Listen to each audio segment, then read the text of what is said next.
প্রতিপক্ষ বিএনপি না, বিএনপি সবাই মোটামুটি ভালো।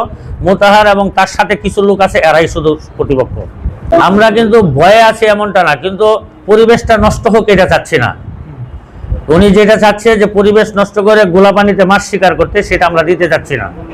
আমরা চাচ্ছি যে পরিবেশটা সুন্দর আছে দেশের, এই পরিবেশটা শেষ পর্যন্ত আমরা ধরে রাখা, এবং বিএনপির যারা আছে তাদেরকে সাথে নিয়ে কাজ করা।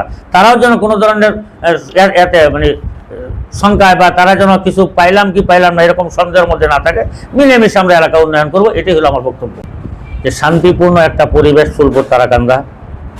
আমার সাথে বিএনপির সম্পর্ক দীর্ঘদিনের। আমি প্রায় আজ থেকে 26-27 বছর যাবৎ বিএনপির সাথে মিলেই আমার আন্দোলন সংগ্রাম রাজনীতি।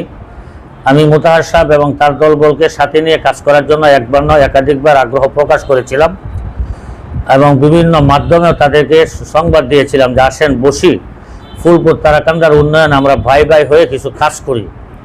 কিন্তু এরপরেও মোতাহার সাহেব হিংসাপ্রণয়ন হয়ে আমাদের নেতাকর্মীদের উপরে এইভাবে আক্রমণ করেছে।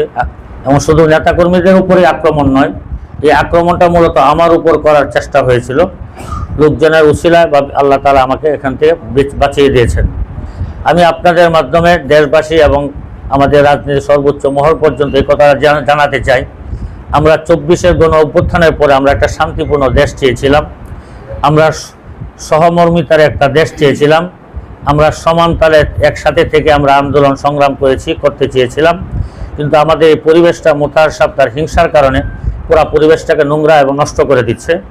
আমি আপনাদের মাধ্যমে এই সংবাদটুকু দিতে চাই যে আমরা তার এই হিংসা থেকে আমাদের দলের নেতাকর্মী এবং এলাকাবাসীকে বাঁচানোর জন্য আপনারা সুন্দরভাবে লিখবেন। আশা করি সে যেন এলাকার পরিবেশ নষ্ট করতে না পারে, হুমকি ধুমকি বিভিন্ন রকমের সমস্যা তৈরি করা, এগুলো যেন আমরা বাঁচতে পারি, আমাদের লোকেরা বাঁচতে পারে, জনসাধারণ বাঁচতে পারে।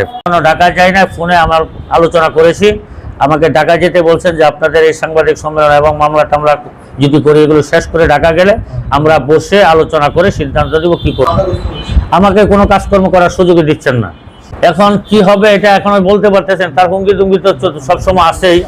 আবার আমরা চেষ্টা করতেছি যেন তাদের হুমকি দুমকি থেকে আমরা বাঁচতে পারি, মানে বিচ্ছিন্ন না হয়ে যাওয়া, যে বিচ্ছিন্ন হলেই তো আক্রমণ করে, যেন বিচ্ছিন্ন না হয়। মূল অভিযোগ হলো ময়মনসিংহ জেলার উত্তরের যুগ্ম আহ্বায়ক মোতাহার হোসেন তালুকদার, উনি এবং ওনার সাথে সন্ডা ফান্ডা গুন্ডাদের ব্যাপারে আমার প্রথম অভিযোগ হলো আমি যখন রাষ্ট্রীয় প্রোগ্রামে প্রবেশ করি তখন আমাকে প্রতিবন্ধকতা সৃষ্টি করে। এর প্রতিবন্ধকতার পরে কিছু লোক আমাকে উদ্ধার করে নিয়ে যাওয়ার পরে আমার সাথে যারা ছিল তাদের উপর লাঠি ঘুষি আক্রমণ করে।